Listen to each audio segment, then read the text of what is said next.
ஆந்திர நாட்டில் ஒரு அரசர் இருந்தார். அந்த அரசர்கிட்ட ஒரு அமைச்சர் இருந்தார். அந்த அமைச்சர் பேர் ராயண பாஸ்கர். அவர் ஒரு பெரிய அறிவாளி. அது மட்டும் இல்லை, மிகச்சிறந்த கொடையாளி. யார் எது கேட்டாலும் இல்லைன்னு சொல்ல மாட்டாராம். அதன் காரணமாகவே அவர்கிட்ட இருந்த செல்வம் நாளுக்கு நாள் குறைஞ்சிக்கிட்டே வந்துட்டு தான். கடைசியில் குடும்பத்துக்குன்னு எதுவும் வைக்காமலே அவர் போய் சேர்ந்துட்டார். மகனும் இறந்துட்டார். அந்த குடும்பத்தில் மிஞ்சி இருந்தது அவருடைய மருமகள், ஒரு பேரன், அவ்வளவுதான். இருந்த ஒரே சொத்து பழுதடைஞ்ச ஒரு வீடு. அந்த அம்மா மற்ற வீடுகளில் வேலை செஞ்சு தன்னுடைய பிள்ளைய படிக்க வச்சுக்கிட்டு வராங்க. அந்த புள்ள ஒரு பெரிய வள்ளலுடைய பேரனுங்கிறது அந்த பள்ளி வாத்தியார்களுக்கும் தெரியும். அதனால் அவங்களும் இவங்ககிட்ட கொஞ்சம் அன்பாகவும் அக்கறையாகவும் பழகி பாடம் சொல்லி கொடுத்துக்கிட்டு இருக்கிறாங்க. ஒரு நாள் ஒரு புகழ்பெற்ற கவிஞர் ஒருத்தர் அந்த பள்ளிக்கூடத்துக்கு வந்திருக்கிறார். ஆசிரியர்கள்கிட்ட பேசிக்கிட்டு இருந்தப்போ ஒரு செய்தியை சொன்னாராம். ராயண பாஸ்கருங்கிற வள்ளல் எனக்கு நிறைய உதவிகள் செஞ்சிருக்கார், என்னை பாராட்டி பரிசுகள்லாம் கொடுத்துருக்கிறார். அந்த வள்ளல் வாழ்ந்த கிராமத்தை பார்க்கணுங்கிறதுக்காக தான் இப்போ இங்கே வந்திருக்கிறேன் அப்படின்னாராம். ஆசிரியர் உடனே இந்த பையனை கூப்பிட்டு, இதை பாருங்கள், இவன் யார் தெரியுமா? நீங்கள் குறிப்பிடுகிற அந்த வள்ளலின் பேரன் அப்படின்னு அறிமுகப்படுத்தினாராம். கவிஞரின் கண்களில் ஆனந்த கண்ணீர். அந்த பரவச நிலையிலேயே அந்த வள்ளலை பற்றி கவி பாட ஆரம்பிச்சுட்டாராம். இந்த சின்ன பையன் அதை கேட்டிருக்கிறான். உடனே என்ன பண்ணான் தெரியுமோ? தன் கையில் அணிஞ்சிருந்த ஒரு பொன் வளையலை கழட்டி அந்த கவிஞருக்கு பரிசாக கொடுத்துட்டானான். எல்லாருக்கும் ஆச்சரியம். தாத்தா இருக்கும் நிலையில் கொடுத்தார், பேரன் இல்லாத நிலையிலையும் கொடுக்குறான். பையனை எல்லாரும் பாராட்டினாங்களாம். இருந்தாலும் அவனுக்குள்ள ஒரு பயம் எதுவும் ஆரம்பமாச்சு. பள்ளிக்கூடம் விட்டு வீட்டுக்கு வரும்பொழுது அந்த பயம் இன்னும் அதிகமாயிட்டுது. அம்மா என்ன சொல்லுவாங்களோ தெரியலையே, ஏதோ திடீர்னு தோணிச்சு வளையல கட்டி கொடுக்கணும்னு கொடுத்துட்டோம். குடும்பம் இருக்கிற நிலையில் இப்படி நான் செஞ்சது தப்பா? வீட்டு செலவுக்கே அம்மா எவ்வளவு கஷ்டப்படுறாங்க, வீட்டுக்கு போனதும் என்ன நடக்குமோ தெரியலையே அப்படின்னு நினச்சி பயந்துக்கிட்டே அவன் வீட்டுக்குள்ளே அடி எடுத்து வைக்கிறான். அம்மா கூப்பிட்டு சாப்பாடு போட்டாங்க. அவங்க கண்ணில் படக்கூடாதுங்கிறதுக்காக ஒரு கையை பின்னாடி மறைச்சிக்கிட்டே இருந்தான். அம்மா இதை கவனிச்சிட்டாங்க. உன் கையை ஏன் அப்படி வச்சிருக்கிற? உன் கைக்கு என்னாச்சு? ஏதாவது அடிபட்டு போச்சா அப்படின்னு கேட்டுக்கிட்டே கையை எடுத்து பார்க்குறாங்க. வளையல காணலை. வளையல் எங்கே அப்படின்னு கேட்குறாங்க. இவன் தயங்கிக்கிட்டே நடந்ததை சொல்கிறான். அது கேட்டதும் அந்த அம்மாவோட முகம் கோபத்தால் சவுந்து போச்சான். முட்டாளே, என்ன காரியம் பண்ண அப்படின்னு கன்னத்தில் அரைஞ்சிட்டாங்களாம். அம்மா, என்னை அடிக்காத, ஏதோ தெரியாமல் தப்பு பண்ணிட்டேன் அப்படின்ட்டுருக்கான். மகனே, வளையலை கொடுத்ததுக்காக நான் உன்னை அடிக்கலை, அப்படிங்க பின்ன எதுக்கு அடித்தேன்னு கேட்டிருக்கான். உன் பாட்டனார் ஒரு பெரிய வள்ளல். அவர் எதையும் பாதி வேலையை செய்கிறதில்ல. அவருடைய பேரை நீ அரைகுறை வேலை செஞ்சுட்டு வந்திருக்கிற அப்படின்னாங்களாம். என்னம்மா சொல்கிறேன்ருக்கான். நீ ஒரே ஒரு வளையலை மட்டும்தானே கட்டி கொடுத்துருக்குற. கொடுக்குறதா இருந்தால் ரெண்டையும் சேர்த்துல கொடுத்துருக்கணும். அதுதானே உங்கள் தாத்தாவுக்கு பெருமை அப்படின்னாங்களாம். அம்மா, தெரியாமல் இப்படி செஞ்சுட்டேன், உங்கள்கிட்டையும் அரை வாங்கிட்டேன் அப்படி இப்படின்னு அவன் சொல்லியிருக்கிறான். இப்போ அம்மா கொஞ்சம் இருங்க, அந்த கவிஞர் இன்னைக்கு நம்ம ஊரில் தான் தங்கியிருப்பார். நாளைக்கு காலையில் தான் அவர் எங்கே இருக்காருன்னு விசாரித்து இன்னொரு வளையலையும் கொடுத்துட்றேன் அப்படின்ட்டுருக்கான். மகனே, நல்ல செயல்களையெல்லாம் நாளைக்குன்னு ஒத்தி போடாத. நாளைக்கு என்ன நடக்குங்கிறது யாருக்கு தெரியும்? இப்போவே போ, எங்கே இருக்காருன்னு பாரு அப்படின்ட்டுருக்காங்க. மகன் புறப்பட்டான். பள்ளி ஆசிரியர்கிட்ட போய் கேட்டானான் அந்த கவிஞர் எங்கே இருக்காருன்னு. அவர் சொன்னாராம். உடனே போய் அவர் இருக்கிற இடத்துல கதவை தட்டியிருக்கான். ராத்திரி நேரத்தில் இவனை கண்டதும் அவருக்கு ரொம்ப ஆச்சரியம். இவன் இன்னொரு கை வளையலையும் எடுத்து நீட்டியிருக்கான். அவர் திகைச்சு போய் நிற்கிறார். அவரால் என்ன பண்ணுறதுன்னே தெரியல. ஆனந்த கண்ணீர். இது பெரியவர்கள் கூற கேட்ட ஒரு வரலாறு. இன்னைக்கு இப்படிப்பட்டவங்களை பார்க்க முடியுமா? வறுமை வள்ளல் தன்மையை ஒன்று செய்து விடாதுங்கிறதுக்கு இது ஒரு உதாரணம். ஒருத்தன் இன்னொருத்தனை பார்த்து கேட்டானா, எங்கள் தாத்தா உங்கள் தாத்தாவுக்கு 100 ரூபா கடன் கொடுத்துருக்கிறார், அதை எப்போ திருப்பி கொடுக்க போகிறேன்னு. கவலைப்படாத, எங்கள் பேரன் அதை உங்கள் பேரன்ட்ட திருப்பி கொடுத்துருவான் அப்படின்னு நானா அவன்.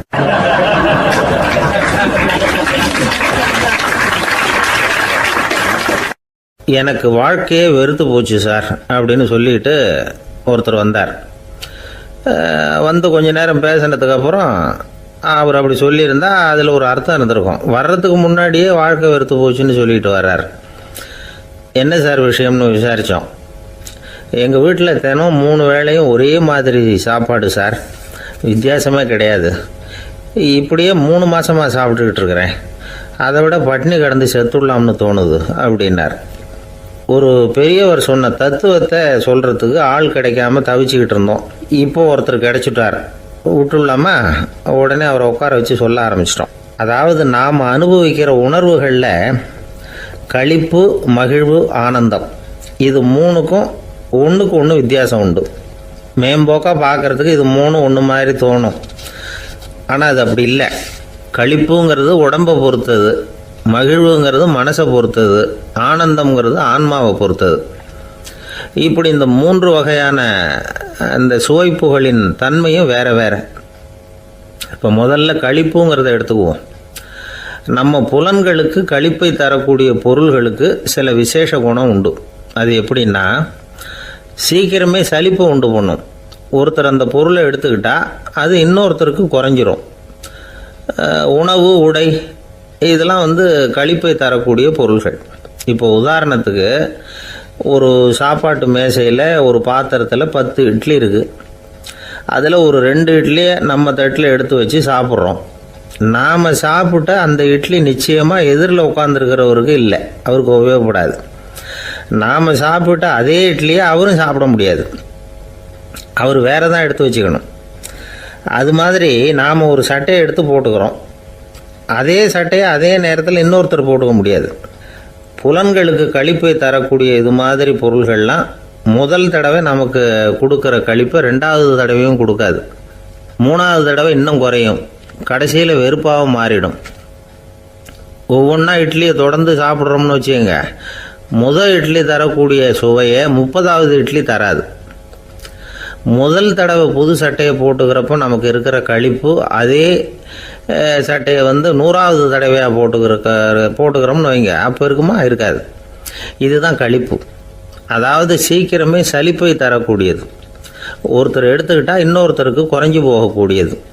ஆனால் மகிழ்ச்சிங்கிறது அப்படி இல்லை. ஒருத்தர் அனுபவிக்கிறதுனால இன்னொருத்தருக்கு குறைஞ்சி போகாது. இப்போ காலையில் சூரியன் உதயம் ஆகிறத பார்த்து சந்தோஷப்படுறோம், அதையே இன்னொருத்தரும் பார்த்து சந்தோஷப்படலாம். ஒரு நல்ல சங்கீதத்தை கேட்குறோம், ஒரு அழகான ஓவியத்தை ரசிக்கிறோம், நீங்கள் ரசிக்கிற அதே நேரத்தில் இன்னொருத்தரும் அதை ரசிக்கலாம். அதனால் அது குறைஞ்சி போகிறதில்ல. இது மகிழ்வு. ஆனால் ஒன்று, ஒரே பாடலை திரும்ப திரும்ப கேட்டுக்கிட்டு இருந்தால் கடைசியில் அலுப்பு தட்டும். அதாவது மகிழ்வுங்கிறது எப்படின்னா, மற்றவங்களோட பகிர்ந்து கொள்றதுனால குறையாது. ஆனால் ஒரே பொருள் மீண்டும் மீண்டும் அனுபவிப்பை தர்றப்போ முதல்ல மகிழ்வு அதிகரித்து அதுக்கப்புறம் அது மங்கி மறைஞ்சு போயிடும். இதுதான் அந்த மகிழ்வுங்கிறதுக்கு இலக்கணம். சரி, இப்போ 3வதாக சுகம் தரக்கூடிய ஆனந்தம்ங்கிறது எப்படின்னா, இது நமக்கு உள்ளே இருந்து சுரக்கிறது. மனசு சலனங்கள்லேருந்து விடுபடுறப்போ இந்த ஆனந்தம் நமக்கு கிடைக்கும். இது நிலையான சுகம், ஆத்ம சுகம். களிப்பிலிருந்து மகிழ்வுக்கும், மகிழ்விலிருந்து ஆனந்தத்துக்கும் செல்றது தான் மனிதன் நடத்த வேண்டிய முக்கியமான பயணம். இவ்வளவு விஷயத்தையும் கேட்டுட்டு இந்த காலத்து பையன் ஒருத்தன் வந்தான். சார், இப்போ நீங்கள் ஒரு சாப்பாட்டு மேசையில் ஒரு 10 இட்லி வைக்கிறீங்க, என்ன உட்கார வைங்க, எதிரில் இன்னொருத்தனை உட்கார வைங்க, நான் களிப்பு மகிழ்வுலாம் தாண்டி நேரடியாக ஆனந்தத்துக்கு பயணம் பண்ணி காட்டுறேன் அப்படின்னா. ஒன்றும் புரியல அவன் சொன்னது. அது எப்படி, என்ன பண்ணுவ நீ அப்படின்னு சொல்லி கேட்டோம் ஆச்சரியமாக. 2 இட்லி சாப்பிட்டா தானே சார் களிப்பு, நான் 10 இட்லியும் மொத்தமாக சாப்பிட்ருவேன், அடுத்தவனுக்கு எதுவும் கிடைக்காது, அவனுக்கு கிடைக்காதபடி நாமே சாப்பிட்டுடுறோம்ல, அதுதானே நமக்கு ஆனந்தம் அப்படின்னு அதுக்கு ஒரு விளக்கம் சொல்கிறான்.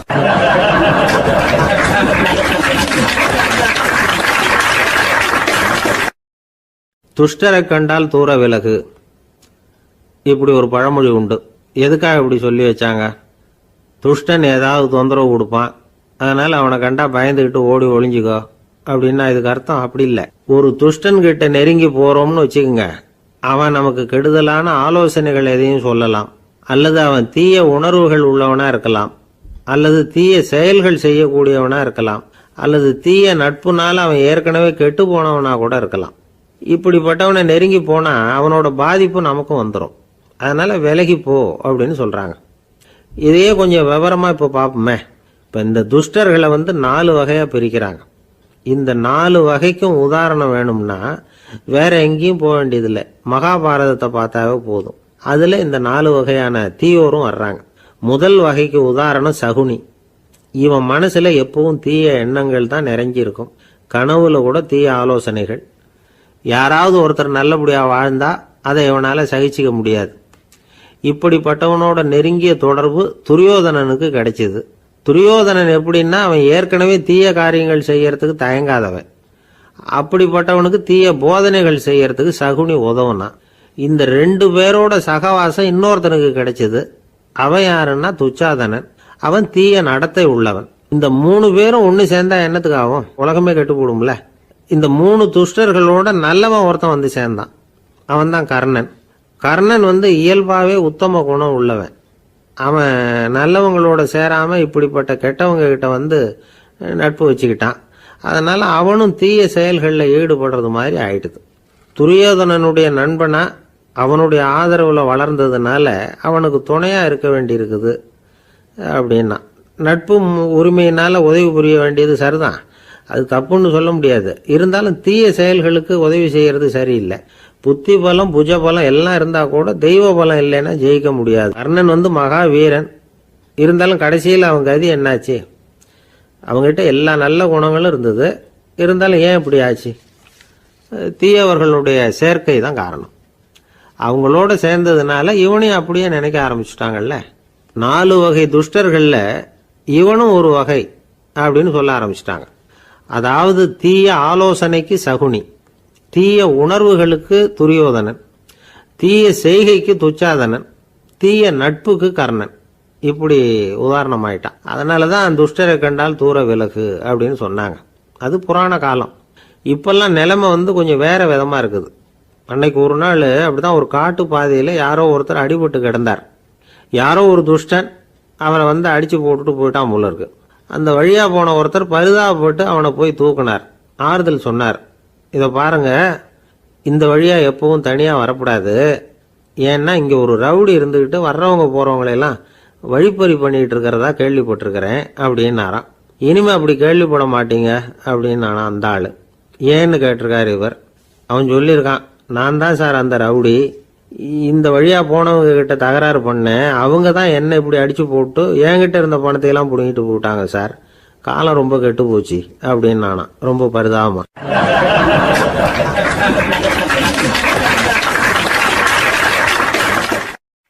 இன்றைக்கு பல பேர் உயில் எழுதி வைக்கிறாங்கல்ல. இந்த உயில்னா என்ன?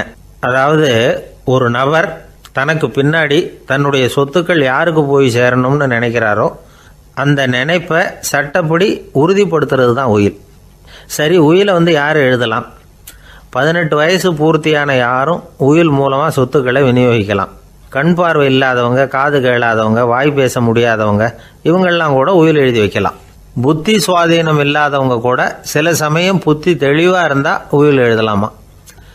குடிபோதையில் இருக்கிறவங்க, தாங்கள் என்ன செய்கிறோங்கிறது தெளிவாக அறிய முடியாதவங்க, நோய் நொடியில் இருக்கிறவங்க, இவங்கெல்லாம் உயில் எழுத முடியாது. ஒருத்தரை நிர்பந்தப்படுத்தி ஏமாற்றி அல்லது சுய நினைவில்லாத ஒருத்தர்கிட்ட எழுதி வாங்கி வைக்கிற உயில் செல்லாது. உயிலை இந்த முறையில் தான், இந்த படிவத்தில் தான் எழுதணும்னு சட்டத்தில் விதி எதுவும் கிடையாது. இதுக்கு முத்திரை கட்டணமும் கிடையாது. உயிலை வெற்று காகிதத்தில் எழுதலாம். அச்சடிக்கணும், டைப் அடிக்கணுங்கிற அவசியம் கூட இல்லை. கையாலேயே கூட எழுதலாம். எழுதி இருக்கிறது புரியணும், அவ்வளவுதான்.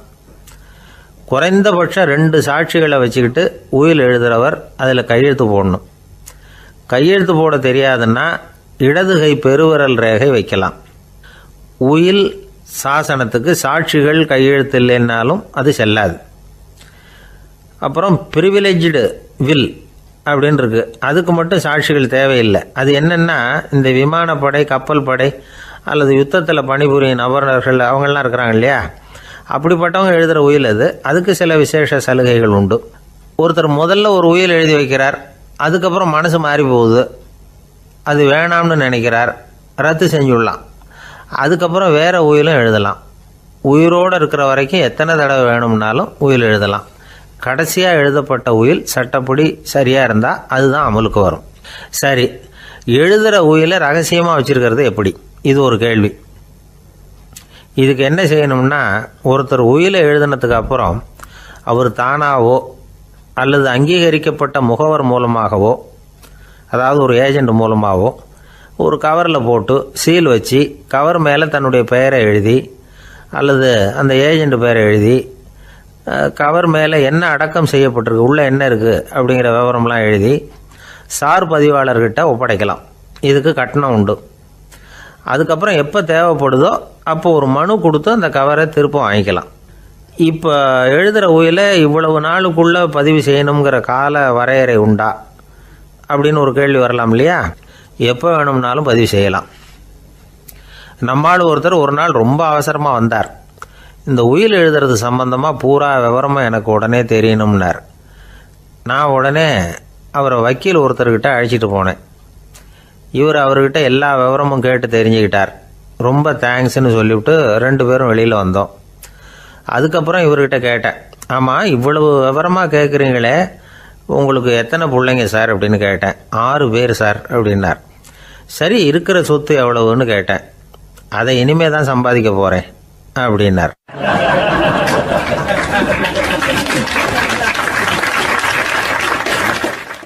ஒரு ஊரில் ஒரு மன்னர் இருந்தார். அழகான அரண்மனையில் அவர் இருந்தார். அந்த அரண்மனையை விட அழகாக ஒரு மாளிகையை அந்த ஊர்லேயே வேற ஒருத்தன் கட்டியிருந்தான். அப்படி கட்டி முடித்ததில் அவனுக்கு ரொம்ப பெருமை. எத்தனையோ செல்வந்தர்கள்லாம் வந்து பார்த்துட்டு, இந்த மாளிகையை விலைக்கு கொடுத்துட்றியா, எவ்வளவு விலை சொன்னாலும் சரி நாங்கள் வாங்கிக்கிறதுக்கு தயாராக இருக்கோம் அப்படின்னு சொல்லி கேட்டு பார்த்துட்டாங்க. நான் இதை விற்கிறதுக்கு தயாராக இல்லை அப்படின்னு சொல்லிவிட்டான். அவ்வளவு சிறப்பாக கலை அம்சத்தோடு அதை கட்டி முடிச்சிருக்கிறான். அதுவே ஒரு பெரிய அரண்மனை மாதிரி இருந்ததுன்னா பார்த்துங்களேன். சுற்றிலும் அழகான பூந்தோட்டம். ஒரு நாள் அவன் எங்கேயோ வெளியூர் போயிட்டு திரும்பி வந்துக்கிட்டு இருக்கிறான். அப்போது அந்த மாளிகை தீப்பெட்டி எரிஞ்சிக்கிட்டு இருக்கு. பதறி போட்டான். விலைக்கு கேட்டவங்க யாராவது இதை செஞ்சுருக்கணும், இல்லைன்னா மன்னரே செய்த சதியோ என்னவோ, இப்படிலாம் அவனுக்கு சந்தேகம். ஒரு மூலையில் உட்காந்து அழ ஆரம்பிச்சிட்டான். அந்த சமயத்தில் அவனுடைய மகன் அங்கே ஓடி வந்தான். அப்பா அழாதீங்க, இதை நான் நேற்று ராத்திரியே நம்ம ஊர் மன்னருக்கு விற்றுட்டேன்.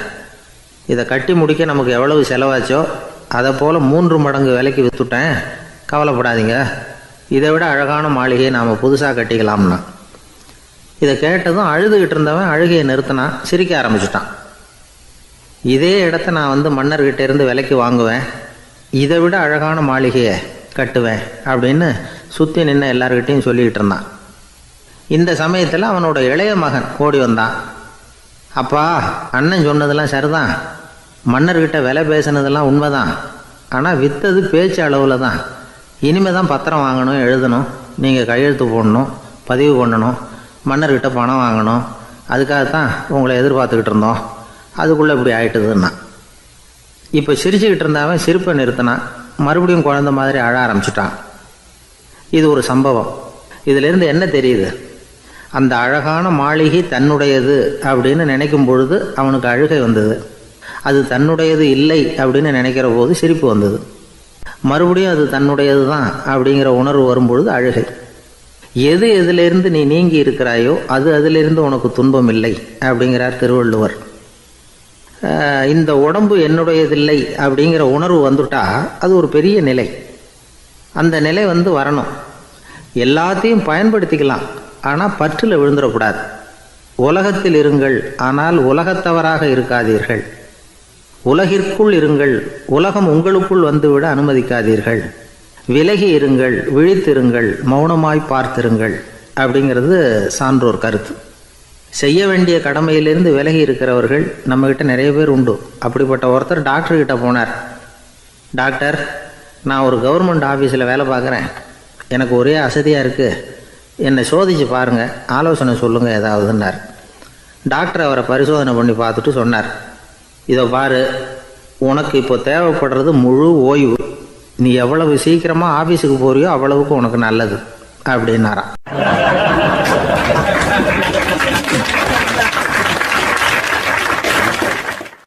ஒரு ஊரில் ஒரு ஆள் இருந்தான். கற்பனையிலேயே காலத்தை கடத்திக்கிட்டு இருந்தான். ஒரு நாள் ஒரு மரத்தடியில் உட்காந்துருந்தான். அவனுக்கு பசிக்கிற மாதிரி தெரிஞ்சுது. உடனே கற்பனையிலேயே சாப்பிட ஆரம்பிச்சிட்டான். அதாவது எதிரில் இலை போட்டு சாப்பாடு போடப்பட்டிருக்கிறதாகவும் அதை இவன் சாப்பிட்றதாகவும் நினச்சிக்கிட்டு கையை மட்டும் வாய்க்கும் தரைக்குமா அப்படியும் இப்படியும் கொண்டுகிட்டு போய் பாவனை பண்ணிக்கிட்டே இருக்கிறான். தூரத்தில் இருந்து பார்க்குறவங்களுக்கு இவன் ஏதோ பலமான விருந்து சாப்பிட்டுக்கிட்டு இருக்கிறான் அப்படின்னு தான் தோணும். அது மாதிரியே பண்ணிக்கிட்டு இருந்தான். அந்த வழியாக ஒரு சன்னியாசி வந்துக்கிட்டு இருந்தார். இவனை பார்த்தார். என்ன இவன் இப்படி பண்ணிகிட்டு இருக்கிறானே அப்படின்னு நினச்சாரு. கொஞ்ச நேரம் அவனையே உத்து பார்த்துக்கிட்டு இருந்தார். இவரை பார்த்ததும் அவன் இன்னமும் சுவாரஸ்யமாக சாப்பிட ஆரம்பிச்சிட்டான். அப்பப்பா, என்ன இது, இந்த குழம்பு இவ்வளவு காரமாக இருக்குது, என்னுடைய நாக்கே எரிஞ்சு போடும் போல இருக்கு அப்படின்னு சொல்லிக்கிட்டு பக்கத்தில் ஒரு குவளையை எடுத்து தண்ணி குடிக்கிறது மாதிரி பாவனை பண்ணுறான். அப்பாடா இப்போ கொஞ்சம் பரவாயில்ல அப்படின்னு சொல்லிக்கிட்டு குவளையை கீழே வைக்கிறது மாதிரி ஒரு பாவனை பண்ணுறான். சன்னியாசி பார்த்தார். என்னப்பா சாப்பாட்டில் காரம் அதிகமோ அப்படின்னார். ஆமாம் சுவாமி, ஞாபகம் மறதியில் கொஞ்சம் மிளகாய் அதிகமாக சேர்த்துக்கிட்டேன் அப்படின்னா. சரி சாப்பிடு அப்படின்னு சொல்லிட்டார். அவன் சாப்பிட்டு முடிக்கிற வரைக்கும் பொறுமையாக உட்காந்துருந்தார். அவன் அப்பாடா அப்படின்னு சொல்லிட்டு மறுபடியும் தண்ணியை எடுத்து குடித்தான். எல்லாம் கற்பனையிலேயே. அதுக்கப்புறம் சன்னியாசி பேச ஆரம்பித்தார். இதை பாருப்பா, உன்னுடைய கற்பனையை நான் மெச்சுறேன். இருந்தாலும் உன் சாப்பாட்டில் ஒரு இனிப்பையும் வச்சுருக்கலாமே, ஏன் மிளகாயை அளவுக்கு அதிகமாக போட்டுவிட்டு அவஸ்தைப்படுறேன் அப்படின்னார். அவன் யோசிக்க ஆரம்பித்தான். அதுக்கப்புறம் இவர் சொன்னார், இதை பாருப்பா, இனிமேல் உன்னுடைய கற்பனையும் உயர்ந்ததாக இருக்கட்டும் அப்படின்னு உபதேசம் பண்ணிவிட்டு போனார். எப்பவும் உயர்வை பற்றியே சிந்திக்கணும். உயர்வு கிடைக்கலன்னா கூட அப்படி சிந்திக்கிறத நிறுத்தப்படாது அப்படிங்கிறார் திருவள்ளுவர். உள்ளுவது எல்லாம் உயர் உள்ளல், மற்ற அது தள்ளினும் தள்ளாமை நேர்த்து. ஊக்கம் இல்லாமல் உலகத்தில் வாழ்ந்து பிரயோஜனம் இல்லை. அதனால் உயர்வாகவே சிந்திக்கணும். அது நம்மளை ஊக்கப்படுத்தும். இது பெரியோர் வாக்கு. இந்த உலகத்தில் கற்பனையிலேயே வாழ்கிற சில கஞ்சர்களும் உண்டு. அதாவது 2 கஞ்சர்கள் 2 பேரும் பக்கத்து ஊரில் இருந்தாங்க.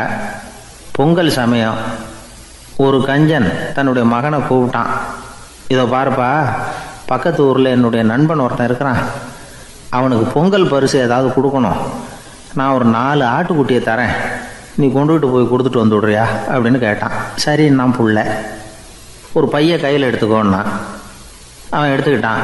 இந்த ஆட்டுக்குட்டி பிடிச்சிக்கோ அப்படின்னு சொல்லி ஒவ்வொன்றா போடுறேன் பார் அப்படின்னு சொல்லிட்டு 1 2 3 4 அப்படின்னு எண்ணிக்கிட்டே வெறும் சைகையாலேயே ஆட்டுக்குட்டியை பிடிச்சி போடுறது மாதிரி பாவனை பண்ணிகிட்டு இருக்கிறான்.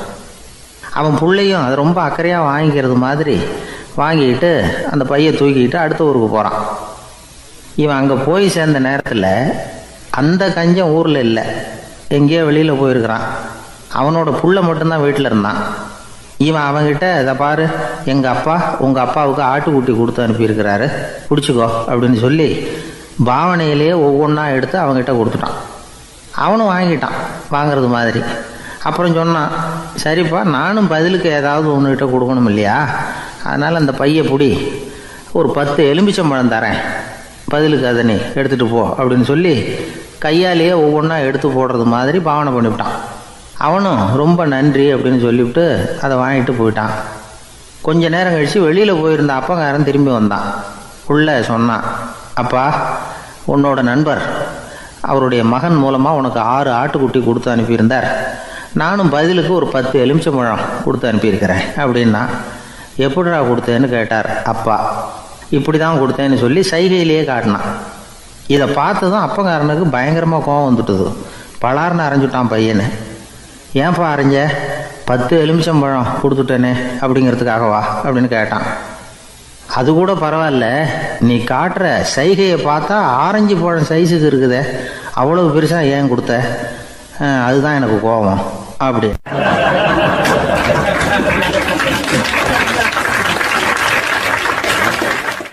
ஒரு நண்பர் யாருக்கோ ஃபோன் பண்ணிகிட்டு இருந்தார். அவர் பேசி முடித்ததும் நான் அவரை பார்த்து, இப்போ ஃபோன் பண்ணிங்களே, அந்த ஃபோன் நம்பர் என்ன அப்படின்னு கேட்டேன். அவர் தலையை சொரிஞ்சுக்கிட்டார், ஞாபகம் வரலன்னார். சரி சார், அதை விடுங்க, உங்கள் மனைவி பேர் என்ன அப்படின்னு கேட்டேன். மாலதின்னார். என்ன சார் இது வேடிக்கை, கொஞ்ச நேரத்துக்கு முன்னாடி பேசின ஃபோன் நம்பர் மறந்து போச்சு, எப்போவோ கல்யாணம் பண்ணிக்கிட்ட மனைவி பேர் மறக்கலை, அதை கரெக்டாக சொல்லிவிட்டீங்களே அப்படின்னு கேட்டேன். அவர் என்னை ஒரு மாதிரியாக பார்த்தார். அவர் அப்படி என்னை பார்த்ததில் ஒன்றும் தப்பு இல்லை, ஏன்னா நாம் எல்லாருமே அப்படி தானே, ஒரு குறிப்பிட்ட காரியத்துக்காக தொலைபேசியில் ஒருத்தட்ட பேசுகிறோம், அதுக்கப்புறம் அந்த எண் நமக்கு அனாவசியம், அதனால் மறந்துடுறோம்.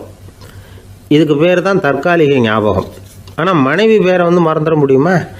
முடியாது. அது அவசியமான ஒன்று. அடிக்கடி அந்த பேரை உபயோகப்படுத்துகிறோம், அதனாலேயும் அது முக்கியங்கிறதுனாலேயும் அதை மறக்கறதில்ல. இதுக்கு பேர் நிரந்தர ஞாபகம். சரி, இந்த தற்காலிக ஞாபகம், நிரந்தர ஞாபகம், இது 2 ஞாபக அளவுகளையும் கட்டுப்படுத்துறது எது அப்படின்னா மூளைக்குள்ளே நடக்கிற மின்சார நடவடிக்கைகள் தான். தற்காலிக ஞாபகம் ஒரு மின்னல் மாதிரி தோன்றி மறையுது. நிரந்தர ஞாபகம் ஒரு படிவம் போல் மூளையில் படிஞ்சுடுது. ஒரு சம்பவத்தின் பல பிரதிகள் மூளையில் பல்வேறு பகுதிகளிலேயும் படிகிறதுனால ஒன்று மறைஞ்சாலும் மறந்தாலும் இன்னொன்று மறையறதில்லை. இப்படிப்பட்ட நிலைமையில தான் இந்த தொண்டையில் இருக்கு, வாயில் வரமாட்டேங்குது சார் அப்படிமா. ஒருத்தருக்கு எந்த துறையில் ஆர்வமும் ஈடுபாடும் அதிகமோ அது சம்பந்தமான ஞாபக சக்தி அதிகமாக இருக்கும். தொழிலை விரும்புகிற ஒரு டெலிஃபோன் ஆப்ரேட்டருக்கு எண்கள்லாம் நல்ல ஞாபகம் இருக்கும். அது மாதிரி கவிஞர்களுக்கு வார்த்தைகள் நல்ல ஞாபகத்தில் இருக்கும். இது ஒரு பக்கம் இருந்தாலும் ஒரு மூளை எண்களை விட எழுத்துக்களை விட படங்களை ரொம்ப சுலபமாக ஞாபகத்தில் வச்சுக்குது. புரிஞ்சுக்கிற தன்மை, அனுபவம், புத்தி கூர்மை இது கூடி குறையிறத பொறுத்து ஞாபக சக்தியும் ஏறும் இறங்கும். இப்போ உதாரணத்துக்கு ஒரு பையனுக்கு படித்தது எதுவும் ஞாபகத்தில் இல்லைன்னா அவன் அதை சரியாக புரிஞ்சுக்கலைன்னு அர்த்தம். இந்த மறதிங்கிறது எந்த சமயத்தில் ஒரு பிரச்சனை ஆகுது தெரியுமா? உங்களுக்கு வேண்டியப்பட்ட ஒருத்தரை ஞாயிற்றுக்கிழமை சாயந்தரம் சரியாக 5 மணிக்கு கடற்கரைக்கு வர சொல்லிவிட்டு அந்த நேரத்தை மறந்துவிட்டா அது பரவாயில்ல, வர சொன்னதையே மறந்துவிட்டா தான் நிலைமை மோசம்னு அர்த்தம். இப்படி இருந்தால் இது சிகிச்சை எடுத்துக்க வேண்டிய நிலைமைங்கிறத புரிஞ்சுக்கணும். ஆமாம், இதுக்கும் மருந்து இருக்குது. ஆனால் மூளை குறிப்பிட்ட அளவுக்கும் கீழே இயங்குறப்போவோ இன்னொன்று சொல்லுவாங்க, இந்த நியூரோ டிரான்ஸ்மிட்டர் அப்படின்னு சொல்லுவாங்க. அப்படிங்கிற மூளை ரசாயனம் ரொம்பவும் குறைஞ்சி போகிறப்போ மட்டும்தான் உபயோகப்படும். டாக்டர் என்ன சொல்கிறாங்க தெரியுமா? மூளையை பொறுத்த வரைக்கும் அதில் ஞாபக சக்தி அதிகமாக உள்ள மூளை, மறதி உள்ள மூளை அப்படின்னு ஒன்றும் கிடையாது அப்படிங்கிறாங்க. நினைவு வச்சுக்கிறதுக்கு பயிற்சி அளிக்கப்பட்ட மூளை, பயிற்சியற்ற மூளை அப்படின்னு வேணும்னா சொல்லலாம் அப்படின்னு சொல்கிறாங்க. அதனால் நம்ம ஞாபக சக்திங்கிறது நம்மக்கிட்ட இருக்கிற பயிற்சி, முயற்சி இதை பொறுத்து தான் அமையும். ஒருத்தர் ஒரு பென்சிலை எங்கேயோ வச்சுக்கிட்டு தேடிக்கிட்டு இருந்தார். அப்புறம் என்னமோ தீவிரமாக யோசனை பண்ணி அதை ஞாபகப்படுத்தி பார்த்துக்கிட்டு இருந்தாராம்.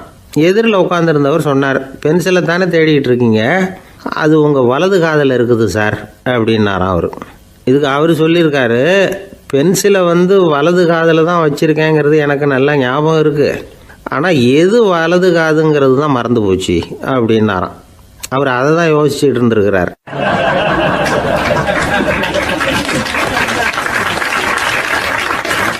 எனக்கு ஒரு உதவி செய்யணும் அப்படின்னு நம்மளை பார்த்து ஒருத்தர் கேட்குறாருன்னு வச்சுங்களேன், உடனே நாம் அவரை பார்த்து என்ன உதவின்னு கேட்போம். இதுதான் சராசரி மனிதர்களின் இயல்பு. ஆனால் ஒருத்தர் எனக்கு ஒரு உதவி செய்யணும் அப்படின்னு கேட்ட உடனே என்ன உதவின்னு கூட கேட்காம சரி செய்கிறேன் அப்படின்னு ஒத்துக்கிறது இருக்கு பாருங்கள், அது கொஞ்சம் அபூர்வம். அந்த காலத்தில் ஒருத்தர் இருந்தார். அவர் எப்படி தெரியுமா? உதவி கேட்குறவங்க நல்லவங்களா கெட்டவங்களா அப்படின்னு கூட பார்க்கல, தனக்கு நன்மையா தீமையா அப்படின்னு கூட பார்க்கல, உதவி செய்கிறேன்னு புறப்பட்டு விட்டார். அவர் யார் தெரியுமா? அவர் தான் நல சக்கரவர்த்தி. அவர் மாதிரி நாமும் உதவி கேட்குறவங்களுக்கு உடனே உதவி செய்கிறதுக்கு தயாராக இருக்கணும் அப்படின்னு சொன்னார் ஒரு ஆன்மீக பேச்சாளர். நல சரித்திரத்தை அவர் சொல்லிக்கிட்டு இருந்தார். இந்திரன், அக்னி, வருணன், யமன் இவங்க 4 பேரும் நலனை பார்த்து எங்களுக்கு நீ உதவி செய்யணும், எங்களுக்காக நீ தூது போகணும் அப்படின்னு கேட்குறாங்க.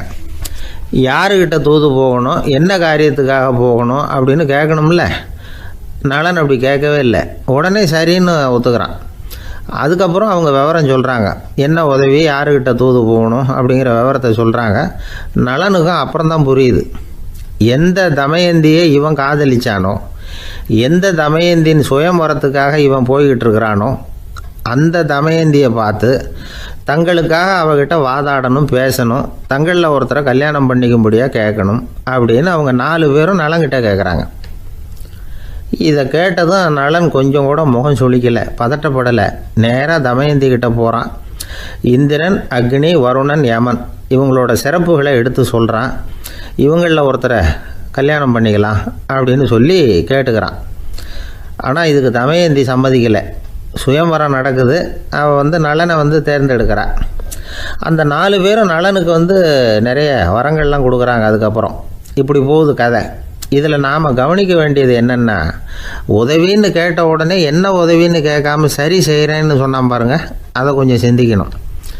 செய்கிறேன்னு ஒத்துக்கிட்டதுக்கு அப்புறம் அது என்ன உதவின்னு தெரிஞ்சும் முகம் சுளிக்காமல் அதை செஞ்சான் பாருங்கள், அதையும் கொஞ்சம் சிந்திக்கணும். நம்மளால் ஒருத்தர் ஒரு நண்பனை தேடி போனால் எனக்கு ஒரு உதவின்னா சரி சொல்லுன்னா, இப்போ உங்ககிட்ட 2 கார் இருந்தால் என்ன பண்ணுவேன்னா உடனே அதில் ஒன்று உங்ககிட்ட கொடுத்துருவேன்னா, அவன் உங்ககிட்ட 2 பங்களா இருந்தால் என்ன பண்ணுவேன்னா அதில் ஒன்று உங்ககிட்ட கொடுத்துருவேன்னா, உங்ககிட்ட 2 பேனா இருந்தால் என்ன பண்ணுவேன்னா அதில் ஒரு பேனாவை உங்ககிட்ட கொடுக்க மாட்டேன்னா அவன். ஏன்டா அப்படி சொல்கிறேன்னா, ஏன்னா இப்போ நிஜமாகவே என்கிட்ட 2 பேனா இருக்குது, அதனால் அப்படி சொல்கிறேன் அப்படின்னு நானா அவன்.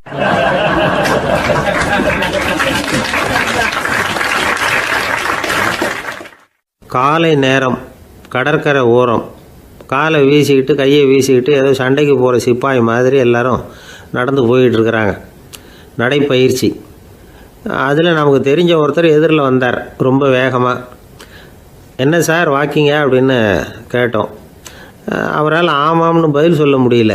அவ்வளவு கஷ்டம். மூச்சு விடுறதுக்கே வாயை திறந்து மூடிக்கிட்டு இருக்கிறார். எங்கே பேசுறது? கொஞ்சம் நின்று நிதானித்து மூச்சு விட்டுட்டு அதுக்கப்புறம் சொன்னார் ஆமாம் அப்படின்னு. என்ன சார் இவ்வளவு வேகம்னோம்? உங்கள் பேச்சை கேட்டுவிட்டு தான் சார் நடக்க ஆரம்பித்தோம். நீங்கள் தான் அடிக்கடி சொல்லிகிட்டு இருந்தீங்க நடக்கிறது நல்லதுன்னு. அன்னையிலேருந்து ஆரம்பிச்சுட்டேன். ஆனால் ரொம்ப கஷ்டமாக இருக்குது சார். இப்போ பாருங்கள், உங்கள்கிட்ட சுலபமாக பேசக்கூட முடியல, மூச்சு வாங்குது, உடம்பு கூட வலிக்கிறது மாதிரி இருக்குது அப்படின்னு அவர் பாட்டுக்கு பேச ஆரம்பிச்சிட்டார். உங்களை யார் சார் இவ்வளவு வேகமாக நடக்க சொன்னது?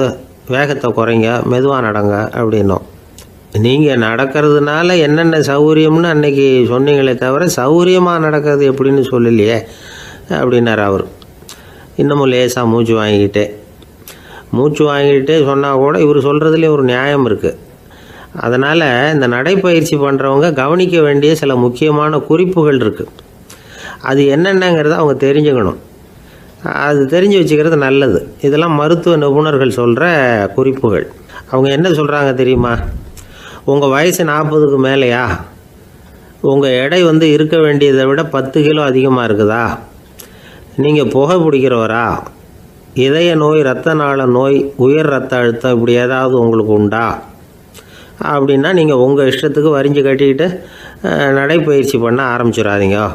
முதல்ல ஒரு மருத்துவ பரிசோதனை பண்ணிக்கோங்க, அதுதான் நல்லது அப்படின்னு அவங்க சொல்கிறாங்க. நடக்கிறப்போ, உடற்பயிற்சி செய்கிறப்போ மார்பு பகுதியில் அல்லது வேறு எங்கேயாவது தொடர்ந்து வலி இருந்ததுன்னா பயிற்சியை நிறுத்தி விட்டு டாக்டரை போய் பார்க்கணும்.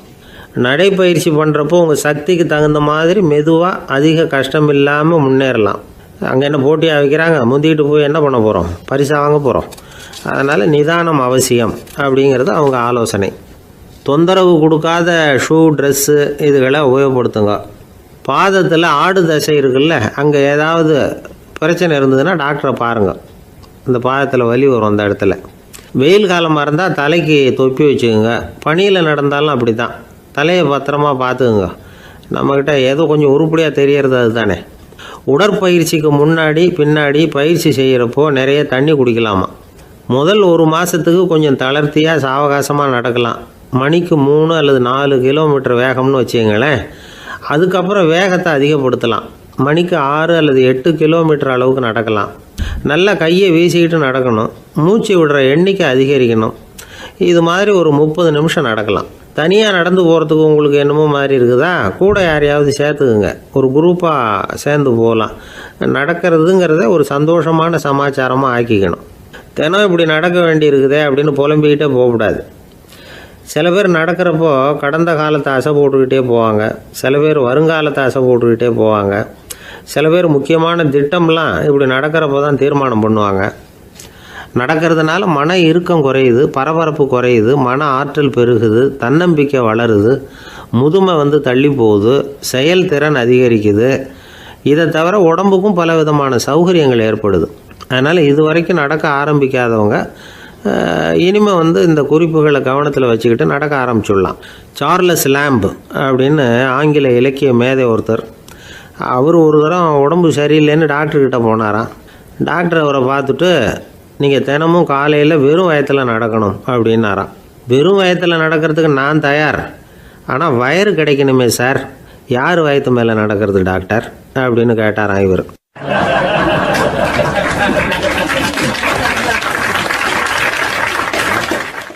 ஒரு ஊரில் ஒரு மன்னன் இருந்தான், கொடுங்கோல் மன்னன். நிறைய தொந்தரவு பண்ணிக்கிட்டு இருந்தான். அவன் ஒரு தடவை என்ன பண்ணான் தெரியுமா? ஒரு தப்பும் பண்ணாத ஒரு இளைஞனை பிடிச்சி ஜெயிலில் அடைச்சுட்டான். அந்த பையனோட சொந்தக்காரங்கள்லாம் ராஜா கிட்ட போனாங்க. அவன் ஒரு தவறும் பண்ணலை, அவனை விடுதலை பண்ணுங்க அப்படின்னு கெஞ்சி கேட்டுக்கிட்டாங்க. மன்னன் யோசனை பண்ணான். அந்த இளைஞனை கூப்பிட்டுக்கிட்டு வர சொன்னான். அவனை கொண்டாந்து ராஜா முன்னாடி நிறுத்தினாங்க. இதை பாருப்பா, உன்னை நான் விடுதலை பண்ணுவேன், ஆனால் ஒரு கண்டிஷன். அந்த நிபந்தனையை நீ நிறைவேற்றினா உனக்கு விடுதலை அப்படின்னா மன்னன். சரின்னு ஒத்துக்கிட்டான் பையன். மன்னன் கண்டிஷன் என்னங்கிறத சொன்னான். உங்ககிட்ட ஒரு செம்மறி ஆட்டை கொடுக்க போகிறேன். 1 மாதத்துக்கு அதுக்கு தேவையான தீனியையும் கொடுக்க போகிறேன். ஒரு மாதம் கழித்து அந்த ஆட்டை வந்து எடை போட்டு பார்ப்பேன். அந்த ஆட்டின் எடை கொஞ்சம் கூட கூடி இருக்கக்கூடாது. எடை கூடி இருந்தால் உனக்கு விடுதலை கிடையாது. என்ன சொல்கிற அப்படின்னா பையனுக்கு ஒன்றும் புரியல, பயமாக போயிட்டுது. குழம்பிக்கிட்டே நின்றுக்கிட்டு இருக்கிறான். சரி, ஒரு நாள் டைம் தரேன், நல்லா யோசனை பண்ணி பார்த்துட்டு நாளைக்கு உன் முடிவை சொல்லு அப்படின்னா மன்னன். பையன் கவலையோடு வெளியில் வந்தான். அங்கே ஒரு பெரியவர் நின்றுக்கிட்டு இருந்தார். அவர்கிட்ட விஷயத்தை சொன்னான்.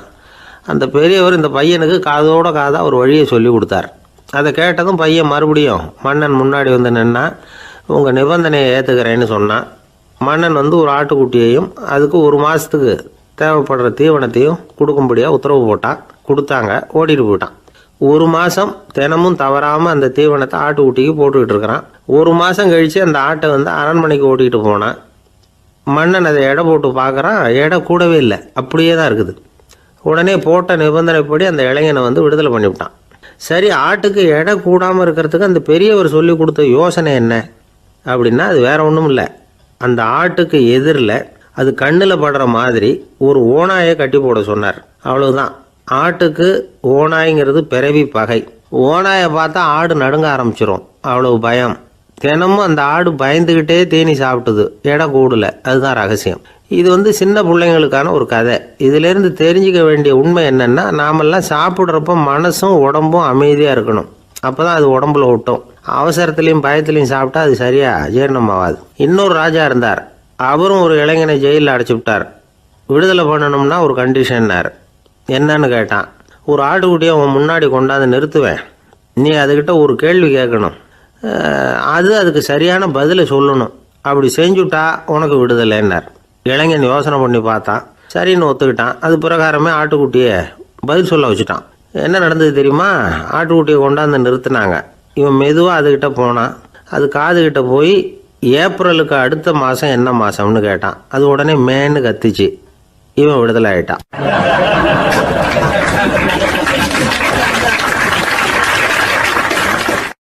ஒரு அப்பாவுக்கு 2 பிள்ளைங்க. மூத்தவன் ரொம்ப அடக்கம். அப்பா எது சொன்னாலும் கேட்பான், பெரியவங்களுக்கு கீழ்ப்படிஞ்சு நடப்பான். இளையவன் அப்படி இல்லை, தான் நினச்சதை தான் சொல்லுவான், செய்வான். அடுத்தவங்க சொல்கிறத கேட்க மாட்டான், அடங்கி நடக்க மாட்டான். இந்த 2 பேரில் யாரை வந்து உங்களுக்கு பிடிக்கும்? பெரியவனை தான் பிடிக்கும். ஏன்னா அவன் தான் சொல்கிற பேச்சை கேட்குறவன் அப்படின்னு சொல்லுவீங்க. ஆனால் ஒரு ஞானி என்ன சொல்கிறார் தெரியுமா? ஒரு குழந்தை அதன் அறிவுக்காக மதிக்கப்பட வேண்டுமே தவிர அதனுடைய கீழ்ப்படியும் தன்மைக்காக அல்ல அப்படிங்கிறார். நம்ம குழந்தைகளை வந்து சுயமாக சிந்திக்கிறதுக்கு நாம் விடுறதில்லை. மற்றவங்கள பார்த்து காப்பி அடிக்கிறதுக்கு தான் நாம் அவங்களுக்கு கற்றுக் கொடுக்குறோம். புகழ்பெற்ற மனிதர்கள் சிலருடைய பேரை சொல்லி, நீயும் அவர் மாதிரி ஆகணும், இவர் மாதிரி ஆகணும் அப்படின்னு சொல்லிகிட்டே இருக்கிறோம். குழந்தைகள் வந்து தங்களுடைய தனித்தன்மையை வளர்த்துக்கிறதுக்கு நாம் தடையாக இருக்கிறோம். ஒரு குழந்தைகிட்ட அனாவசியமாக வந்து நம்பிக்கையை வளர்த்துடக்கூடாது, எந்த கோட்பாட்டையும் திணிக்கக்கூடாது.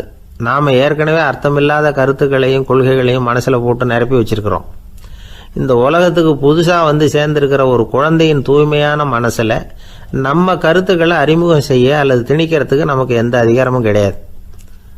ஒரு குழந்தைய நீ இந்த மதத்தை சேர்ந்தவன் அப்படின்னு பிறந்ததுமே ஒரு முத்திரை குத்தி விடுறோம்.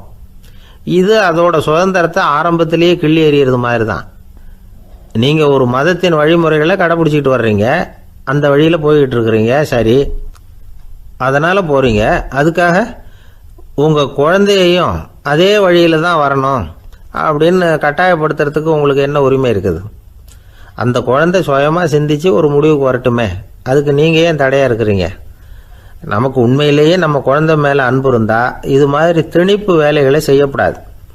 திணிப்பு வேலைகளிலிருந்து குழந்தைகளை காப்பாற்றினா போதும். அதுதான் ரொம்ப முக்கியம். அடுத்த தலைமுறை அற்புதமான தலைமுறையாக உருவாகும். நாம் தான் சாதி மத சங்கடங்களில் மாட்டிக்கிட்டு தவிக்கிறோம். அவங்களாவது சாதி மத வேறுபாடு இல்லாத சமுதாயத்தை பார்க்கட்டுமே, அந்த சௌகரியங்களை அனுபவிக்கட்டுமே. அதுக்கு நாம் என்ன செய்யணும்னா ஒன்றும் செய்யாமல் இருந்தால் போதும். ஒரு குழந்தைகிட்ட நம்ம கருத்தை திணிக்கும் பொழுது என்ன ஆகுது தெரியுமா? அது வந்து அவனை அவங்ககிட்ட இருந்தே அப்புறப்படுத்தி விடுது. அவனுடைய தனித்தன்மையை அழிச்சுடுது. அவனை ஒரு எல்லைக்குள்ளே திணிச்சுடுது. இதெல்லாம் அன்புங்கிற பேரால் பெற்றோர்கள் செய்கிற தப்பு. இதெல்லாம் கேட்டுக்கிட்டு இந்த காலத்தில் அப்பா ஒருத்தர் சொன்னார், நான் கருத்துக்களை எல்லாம் என் பையன்கிட்ட திணிக்கிறது இல்லைங்க, ஆனால் அதிகமாக சாப்பிட சொல்லி கட்டாயப்படுத்துவேன் அப்படின்னார். உங்கள் வீட்டு சமையல் அவ்வளோ நல்லா இருக்குமான்னு கேட்டாங்க. நல்லா இருந்தால் நான் ஏன் அவனை சாப்பிட சொல்லி கட்டாயப்படுத்த போகிறேன் அப்படின்னார்.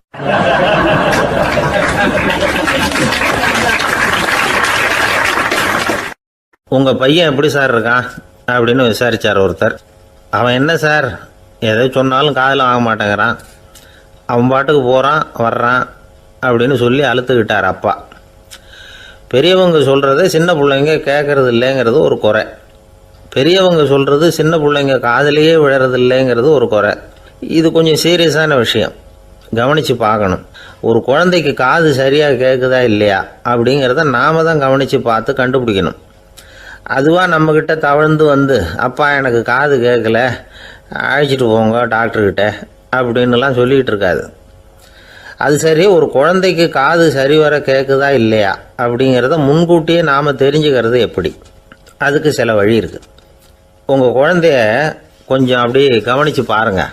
அடிக்கடி ஜலதோஷம், காதில் அரிப்பு ஏற்படுதா, மூக்கு விரிவாகவும் அப்புறம் டான்சில், அடினாய்டு, சத அழற்சி இது மாதிரி ஏதாவது இருக்கா, வாயிலிருந்து எச்சில் ஒழுகுதா, குழந்தை வாயினால் சுவாசிக்குதா, பற்கள் முன்னாடி தள்ளி வளருதா, இதெல்லாம் அதுக்கு அறிகுறி. அப்புறம் இந்த VBDF TH இப்படி இந்த ஒலிகள் சேர்ந்த வார்த்தைகளை குழந்தை சரியாக புரிஞ்சுக்காது. இப்போ உதாரணத்துக்கு பட்டுன்னு சொல்லு குழந்தை அப்படின்னீங்கன்னா அது கட்டுன்னு சொல்லும். அதாவது பட்டு சவுண்டை அதால் புரிஞ்சுக்க முடியல. அப்புறம் உங்கள் குழந்தை உங்களை உறக்க பேச சொல்கிறானா, அடிக்கடி கேள்வி கேட்குறானா, சாப்பிட்றப்போ கவனம் இல்லாமல் இருக்கானா, படிப்பில் போதுமான முன்னேற்றம் இல்லையா, வகுப்பில் சரியாக கவனிக்கிறது இல்லையா, இப்படிலாம் இருந்தால் ஆரம்பத்திலேயே டாக்டர்கிட்ட அழைச்சிட்டு போய் சிகிச்சையை ஆரம்பிச்சுடலாம், குணப்படுத்தி விடலாம். குழந்தைக்கு காது சரியாக கேட்கலன்னா நீங்கள் செய்ய வேண்டியது என்ன தெரியுமா? அவனுக்கு காது கேட்கலேங்கிறதுக்காக அவன் முன்னாடி சத்தம் போட்டு பேசக்கூடாது. மெதுவாக சீராக பேசணும், அவனை பார்த்து பேசணும். உங்கள் உதட்டு அசைவுகள் அவனுக்கு உதவும், அதை பார்த்தே புரிஞ்சுக்குவான். நீங்கள் வாயில் வெத்தலை பாக்கு போட்டுக்கிட்டோ புகை பிடிச்சிக்கிட்டோ பேசக்கூடாது. அப்படி பேசினா அவனால் அந்த உச்சரிப்பை சரியாக புரிஞ்சுக்க முடியாது. ஒரு வார்த்தையை சொல்கிறீங்க, அவனுக்கு புரியல அப்படின்னா அதே வார்த்தையை மறுபடியும் சொல்லணும். அவனுக்கு நீங்கள் முதல்ல சொன்ன வார்த்தை புரியலேன்னு நினச்சிக்கிட்டு மறுபடியும் திருப்பி சொல்கிறப்போ அதே அர்த்தம் வரக்கூடிய வேறு வார்த்தையை சொல்லக்கூடாது. இப்படிலாம் நடந்துக்கிட்டால் அவனுக்கு மன திடத்தை ஏற்படுத்த முடியும். இல்லைன்னா அவனுக்கு தாழ்வு மனப்பான்மை வந்துடும். குழந்தைக்கு காது கோளாறுன்னா ஆரம்பத்திலேயே டாக்டர்கிட்ட அழைச்சிட்டு போனால் போதும், குணப்படுத்தி விடலாம். அப்புறம் பார்த்துக்கலாமே அப்படின்னு அலட்சியமாக இருந்துட்டால் தான் கஷ்டம். சில பேர் கோபத்தில் சின்ன பிள்ளைங்க காதை பிடிச்சி திருகிறது உண்டு. இது ரொம்ப தப்பு. காது கையோடு வந்துட்டால் என்ன பண்ணுறது? ஒரு வேடிக்கை கதை, அது கதை தான், நிஜமாக நடந்ததில்லை, அது மாதிரி நடக்காது. ஒரு வேடிக்கைக்காக சொல்லப்படுற கதை. அதாவது ஒரு வீட்டில் அப்பா அம்மாவை பார்த்து சொல்லிகிட்டு இருக்கார், இதை பாரு, நாளைக்கு காலையில் என்னை சீக்கிரம் எழுப்பி விட்ரு, நான் செங்கல்பட்டு வரைக்கும் போயிட்டு வர வேண்டியிருக்கு அப்படின்னாராம். இதை அவங்க பையன் காதில் வாங்கிட்டு இருக்கான். அப்பாவுக்கு சிரமம் வேண்டாமே அப்படின்னு நினச்சி அவனே காலையில் யாருக்கும் தெரியாமல் எழுந்திரிச்சு புறப்பட்டு செங்கல்பட்டு போட்டான். சாயந்தரமாக திரும்பி வந்தான். அப்பா பையனை காணாமல் அலமோதிக்கிட்டு இருக்கிறார். சாயந்தரமாக பையனை பார்த்ததும் எங்கடா போயிட்டு வந்தேன்னு கேட்டார் கோவமாக. செங்கல்பட்டுக்கு போயிட்டு வந்தேப்பா, நீ வேணா அலைய வேண்டாமேன்னு அப்படின்னா. எதுக்கடா போனேன்னு அதட்டினார். அதான்ப்பா, நீ நேற்று அம்மா கிட்ட சொல்லிகிட்டு இருந்த, அதை காதில் வாங்கினேன், உனக்காக நான் போயிட்டு வந்தேன் அப்படின்னா. உடனே எந்த காதில் வாங்கினேன் அப்படின்னு சொல்லி காதை பிடிச்சி திருகினார். அந்த காது கையோடு வந்துட்டுது. இது நடந்து கொஞ்ச நாள் கழித்து அந்த அப்பாவும் பையனும் கடத்தெருவில் போய்கிட்டு இருக்கிறாங்க. எதிரில் ஒரு நாய் ஓடி வந்தது. அதுக்கு 2 காதும் இல்லை. என்ன இது, இந்த நாய்க்குட்டிக்கு 2 காதும் இல்லை அப்படின்னார் அப்பா. அதுக்கு பையன் சொல்கிறான், அப்பா அது 2 தடவை செங்கல்பட்டுக்கு போயிட்டு வந்துடுவோம் அப்படின்னானா.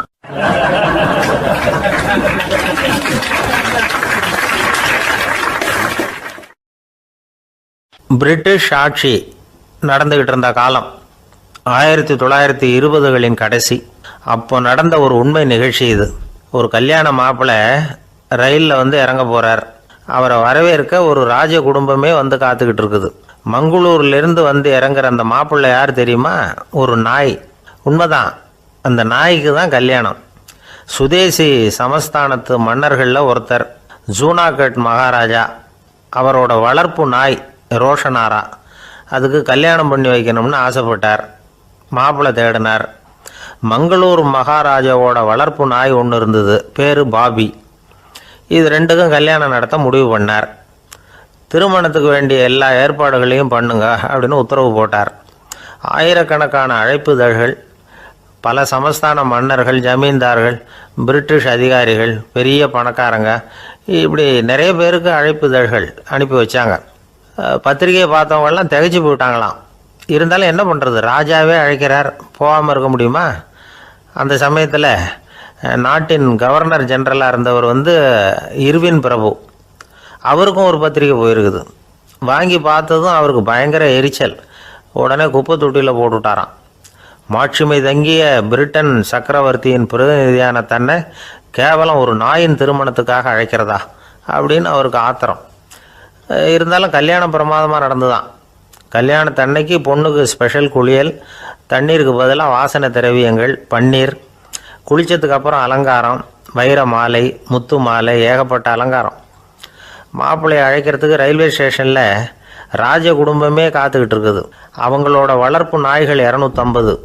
அத்தனை நாய்களுக்கும் பட்டு துணி போத்தி இருக்குது. முத்து வடங்கள் அணிவிச்சிருக்கிறாங்க. எல்லாம் ராஜ நாய்கள். அதுகளையும் வீதியில் நடக்க விடலையாம். அதுகளை சுமந்துக்கிட்டு போக அலங்கரிக்கப்பட்ட யானைகள் காத்துக்கிட்டு இருக்குதான். மாப்பிள்ளைக்கு வரவேற்பு எப்படி தெரியுமா? அது நடந்து வர்ற பாதை பூரா ரத்தன கம்பளம் விரிச்சிருக்குது. 2 பக்கமும் ராஜாங்க அதிகாரிகள் கைகட்டி நிற்கிறாங்க. அரசு படை வீரர்கள் அணிவகுப்பு மரியாதை செலுத்துகிறாங்க. அந்த நாய் ராஜ மரியாதையோடு நடந்து வருது. நகையெல்லாம் போட்டுக்கிட்டு வருது. திருமண மண்டபத்துக்கு வந்து சேருது. அங்கே கல்யாணம் அமோகமாக நடக்குது. இந்த திருமணத்தை முன்னிட்டு அந்த ஜூனாகட் சமஸ்தானத்துக்கு 3 நாள் விடுமுறை வேறு. கல்யாணத்துக்கு வந்திருந்தவங்களுக்கெல்லாம் ஏக தடபுடலாக விருந்து, நாட்டியம் எல்லாம் பிரமாதமாக நடந்து தான். இந்த கல்யாணத்தில் கலந்துக்க வந்திருந்த மற்ற சமஸ்தானத்து மன்னர்கள், தீவான்கள், அரச குடும்பத்தினர், இப்படி அவங்க 700 பேராம். அவங்க வந்து போகிறதுக்காக விசேஷ ரயில்கள்லாம் வேற விட்டுருக்காங்க. கல்யாணம் முடிஞ்சதும் அந்த நாய் தம்பதிகளோட பெரிய பெரிய மன்னர்கள்லாம் ஒன்றா உட்காந்து சாப்பிட்டாங்களாம். ஏர் கண்டிஷன் அறையில் அந்த தம்பதிகள் கொஞ்ச காலம் வாழ்ந்துருக்கிறாங்க. கொஞ்ச நாளில் மாப்பிள்ளைக்கு மரியாதை குறைய ஆரம்பிச்சுட்டுது. வெளியில் துரத்தி விட்டாங்களாம். அந்த பெண் நாய் மட்டும் ராஜ போகங்களை அனுபவித்து வந்து தான். இந்த கல்யாணத்தை பார்த்துட்டு தொடர்ந்து மற்ற சமஸ்தானத்து மன்னர்களும் நாய் திருமணங்கள் நடத்த ஆரம்பிச்சுட்டாங்களாம். இது உண்மையில் நடந்திருக்குது. இப்படி அது இருக்கட்டும். இப்போ நம்ம கதைக்கு வருவோம். ஒரு ராஜாவுக்கு ரொம்ப நாள் கழித்து ஒரு குழந்தை பிறந்து தான். அரண்மனை ஜோசியரை கூப்பிட்டுருக்கார் ராஜா. ஜோசியரே, என் மகன் வருங்காலத்தில் சிறந்த வாள் வீரனாக வரணும்னு ஆசைப்படுறேன், வருவானாங்கிறத கொஞ்சம் பார்த்து சொல்லுங்களேன் அப்படின்னாராம். ஜோசியர் சொன்னார், மன்னா, உங்கள் புள்ள வாள் வீரனாக வர்றது கஷ்டம். ஆனால் அவரும் உங்களை மாதிரியே நாய்க்குட்டிகள் பேரில் பிரியமாக இருப்பார். அதுகளுக்கு கல்யாணமும் பண்ணி வைப்பார் அப்படின்னாராம். அது எப்படி கண்டுபிடிச்சிங்க அப்படின்னு கேட்டிருக்கார் ராஜா. அரசே, உங்கள் பிள்ளைக்கு வாள் மேலே உள்ள பிரியத்தை காட்டிலும் நாய் மேலே உள்ள பிரியம் அதிகங்கிறதுக்கான அறிகுறி இப்போவே தெரியுது.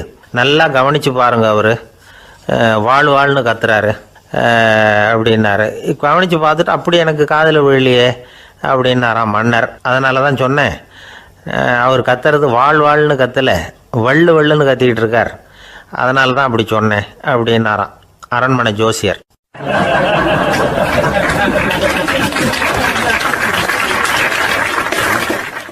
ஒரு பெரிய காடு. அந்த காட்டுக்கு மத்தியில் ஒரு ஆசிரமம். அங்கே ஒரு முனிவர் இருந்தார். பல இடங்கள்லேருந்து வர்ற குழந்தைகளுக்கு அவர் வந்து பாடம் சொல்லி கொடுத்துக்கிட்டு இருக்கிறார். ஏழை பணக்காரர் அப்படிங்கிற வித்தியாசம்லாம் கிடையாதுங்க. எல்லாரும் அவர்கிட்ட தங்கள் பிள்ளைகளை வந்து அனுப்பி வச்சாங்க. மன்னர்களுடைய பிள்ளைங்க கூட அங்கே அவர்கிட்ட தான் படிக்கிறதுக்கு வருவாங்க. ஆனால் அந்த முனிவரை பொறுத்த வரைக்கும் எல்லா பிள்ளைங்களும் ஒன்று தான். இது யார் வீட்டு பிள்ளைன்னெல்லாம் பார்க்க மாட்டார், எல்லாரும் சமம். மாணவர்கள்லாம் அங்கேயே மாத கணக்கில் வருஷ கணக்கில் தங்கி இருந்து பாடம் கற்றுக்கிட்டு போகிறது வழக்கம். அவராக பார்த்து போகணுன்னு சொல்கிற வரைக்கும் அங்கேயே இருக்கணும், படிக்கணும். குருகுல வாசம். ஒரு சமயம் ஒரு ராஜகுமாரனும் அவர்கிட்ட வந்து படிச்சுக்கிட்டு இருந்தான். அவனுக்கு ஒரு 15 வயசு இருக்கும். சில வருஷம் கழித்து இந்த முனிவர் தன்கிட்ட இருக்கிற மாணவர்களுக்கெல்லாம் பரீட்சை வச்சார். அவங்களுடைய அறிவு முதிர்ச்சியை கணிக்கிறதுக்காக பல சோதனைகள்லாம் வச்சார். ஒவ்வொருத்தராக பார்த்து இனிமேல் நீங்கள் வந்து உங்கள் வீட்டுக்கு போகலாம் அப்படின்னு சொல்லி அனுப்பி வச்சுக்கிட்டு இருக்கிறார். எல்லாரும் போயிட்டாங்க. கடைசியாக மிஞ்சி இருந்தது ஒரே ஒரு மாணவன். அவனை மட்டும் வீட்டுக்கு அனுப்பல. யார் அந்த பையன் தெரியுமா? அவன்தான் அந்த ராஜகுமாரன். ராஜகுமாரனுடைய தந்தைக்கு, அதுதான் அந்த ராஜாவுக்கு, அங்கே வயசு ஏறிக்கிட்டே போகுது. என்ன இது, படிக்க போன பையன் இன்னும் திரும்பி வரலையே அப்படின்னு நினச்சார். வந்துட்டா சீக்கிரமாக அவனுக்கு பட்டம் கட்டிவிட்டு நாம் விலகிக்கலாமே அப்படின்னு நினச்சார். கல்யாணம் வேறு பண்ணி பார்க்கணும் பையனுக்கு. ஆனால் பையன் வர்ற வழியை காணும். ராஜா பார்த்தார். சரி, நேர்லேயே போய் என்னன்னு தெரிஞ்சுட்டு வந்துடுவோம் அப்படின்னு காட்டுக்கு புறப்பட்டார். அங்கே போய் முனிவரை பார்த்தார். முனிவர் வந்து இவரை அன்பாக வரவேற்று உட்கார வச்சார். அதுக்கப்புறம் ராஜா மெதுவாக, எல்லாரையும் வீட்டுக்கு அனுப்பி வச்சுட்டிங்களாமே, ஏன் பிள்ளைய மட்டும் அப்படின்னு சொல்லி மெதுவாக இழுத்தார். முனிவர் வந்து இதுக்கு உடனே பதில் சொல்லலை. ராஜாவை கூப்பிட்டுட்டு போய் விருந்தினர் குடிசையில் தங்க வச்சார். அதுக்கப்புறம் சொன்னார், உங்கள் மகன் வந்து எல்லா பாடங்கள்லேயும் முதலிடம் வாங்கியிருக்கான். இப்படி முதலாவதாக வர்ற மாணவனுக்கு நாங்கள் இன்னொரு தேர்வு வைக்கிறது வழக்கம். அதுலேயும் அவன் வந்து முதலாவதாக வந்துட்டான்னா அவன் ஒரு பெரிய வித்வான் அப்படிங்கிற கௌரவத்தை அடைஞ்சிருவான் அப்படின்னார். அதாவது முனிவர் அப்படி சொல்கிறார். அப்படி சொல்லிவிட்டு போயிட்டார் அவர். ராஜா அங்கேயே தங்கிட்டார். ராத்திரி படுத்து தூங்கினார். காலையில் எழுந்திரிச்சு அந்த குடிசைக்கு வெளியில் வந்தார் பல்லு விளக்கிறதுக்காக. அந்த சமயத்தில் தூரத்தில் ஒருத்தன் ஒரு கையில் கோடாலியை வச்சுக்கிட்டு தலையில் ஒரு பெரிய விறகு கட்டை சுமந்துக்கிட்டு வந்துக்கிட்டு இருக்கிறது மாதிரி தெரிஞ்சுது. யாராவது விறகு வெட்டியாக இருக்கும் அப்படின்னு நினச்சார் ராஜா. கிட்ட வந்ததும் உத்து பார்க்குறாரு. பார்த்தா அது தன்னோட புள்ள. திகைச்சு போயிட்டார். என்ன இது, ஒரு ராஜகுமாரனை கூட இது மாதிரி வேலையெல்லாம் செய்ய சொல்கிறாங்களே அப்படின்னு நினச்சார். ராஜகுமாரன் வந்து விறகு கட்டை கொண்டுகிட்டு போய் கொல்லை பக்கம் வச்சான். அந்த சமயம் முனிவர் அங்கே வந்தார். என்ன மகனே, விறகு வெட்டிட்டு வந்துட்டியா? சரி, இப்போ வந்து ஒரு துடைப்பத்தை எடுத்துக்கோ, விருந்தினர் குடிசையின் வாசல் பக்கத்தை கூட்டி பெருக்கி சுத்தம் பண்ணு போ அப்படின்னார். அப்படியே செய்கிறேன் குருவே அப்படின்னு சொல்லிவிட்டு போனான். சுத்தம் பண்ண ஆரம்பிச்சிட்டான். ராஜா பார்த்தார் இதை. உடனே ஓடியாந்தார். மகனே, என்ன காரியம் பண்ணுற? துடைப்பத்தை கீழே போடுனார். இப்போ அந்த ராஜகுமாரன் சொல்கிறான், தந்தையே, இது வந்து என்னுடைய குருதேவரோட உத்தரவு. இங்கே வந்து நான் ஒரு மாணவன். இங்கே அரசனும் ஒன்று தான், ஆண்டியும் ஒன்று தான். குருதேவர் சொல்கிறத மறுக்காமல் செய்கிறது தான் எங்கள் கடமை அப்படின்னா. இந்த சமயம் முனிவர் அங்கே வந்தார். இவனை வந்து முதுகில் தட்டி கொடுத்தார். அப்புறம் ராஜா கிட்ட சொன்னார், அரசே, உங்கள் புள்ள எங்கள் கடைசி தேர்வுலேயும் வெற்றி பெற்றுட்டான். பணிவு தான் மாணவர்களின் மிக உயர்ந்த குணம்.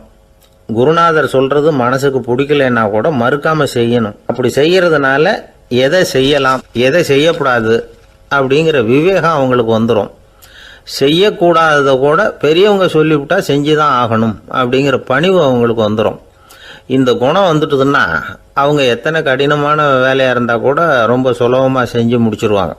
தூக்கத்திலேயும் அப்புறம் துக்கத்திலேயும் தோண்டு போட மாட்டாங்க. இந்த பணிவும் விவேகமும் அவங்கக்கிட்ட மன உறுதியை ஏற்படுத்தும். அந்த உறுதி உங்கள் பையனுக்கு வந்தாச்சு. இனிமேல் அவனை நீங்கள் அழைச்சிட்டு போகலாம். அவன் நிச்சயமாக பேரும் புகழும் பெறுவான் அப்படின்னார். ராஜா அவரை பார்த்து, குருதேவா, புரிஞ்சுக்கிட்டேன், என்னை மன்னிக்கணும் அப்படின்னாரு.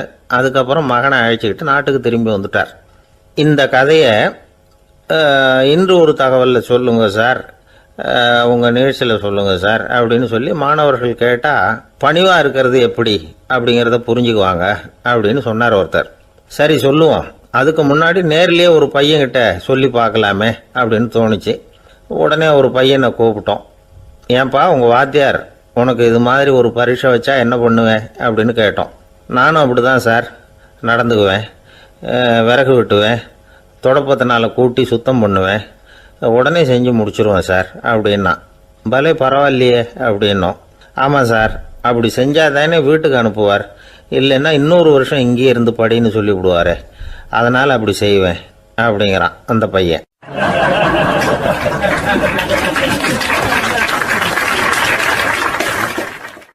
ஒரே ஒரு ஊர். அந்த ஊருக்கு பேர் கொடையாளிப்பட்டி. அந்த பேருக்கு தகுந்த மாதிரி தான் அந்த ஊர் மக்களும். யார் என்ன கேட்டாலும் இல்லைன்னு சொல்லாமல் கொடுப்பாங்க. கொடையாளிகள் நிறைந்த ஊர். இனாமா மட்டும் இல்லை, கடனாகவும் பணம் கொடுப்பாங்க. யாருக்காவது அவசரமாக பணம் தேவைப்பட்டதுன்னு வச்சுக்கோங்க, அந்த ஊருக்கு போய் வாங்கிக்கலாம். பத்திரம் தேவையில்லை, சாட்சி தேவையில்லை, ஜாமீன் தேவையில்லை, எந்த உத்தரவாதமும் கேட்காம பணம் கொடுத்துருவாங்க. நம்மளால் ஒருத்தனுக்கு பணம் தேவைப்பட்டது. சொந்த பந்தமெல்லாம் கேட்டு பார்த்தா யாரும் கொடுக்குற வழியாக தெரியல. எல்லாரும் அவங்கவுங்க சௌரியத்தை பார்க்குறவங்க, அடுத்தவங்க சௌரியத்தை பற்றி கவலைப்படாதவங்க.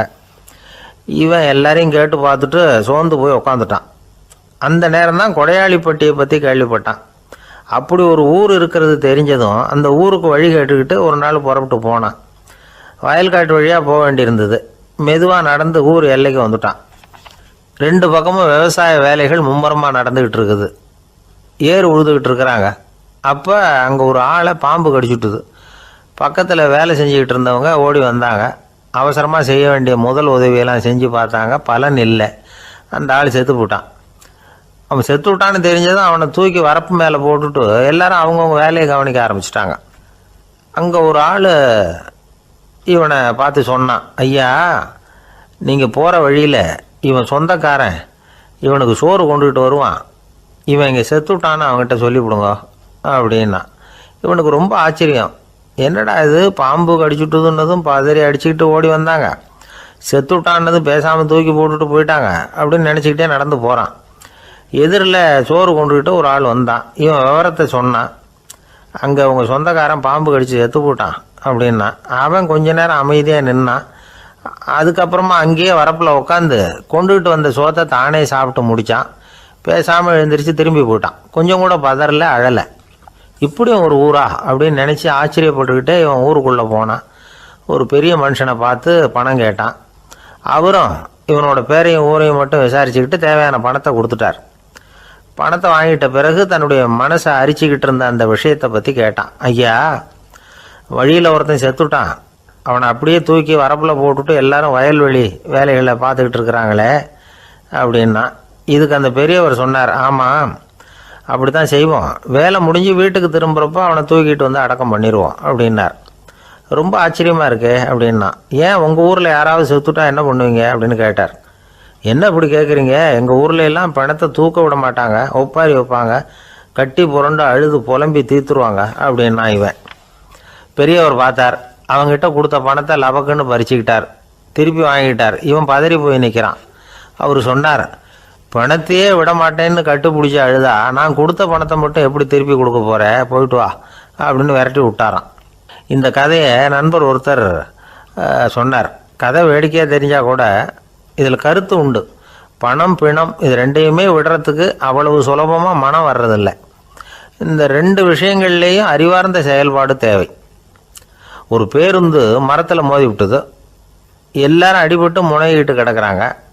டிரைவர், கண்டக்டர் இவங்களுக்கும் அடி. அவங்களும் ஒரு பக்கம் கிடக்கிறாங்க. ஒரு மூலையில் கிடக்கிற ஒருத்தன் மெதுவாக முக்கி முனகி கண்டக்டர்னு சத்தம் போடுறான். கண்டக்டர் மெதுவாக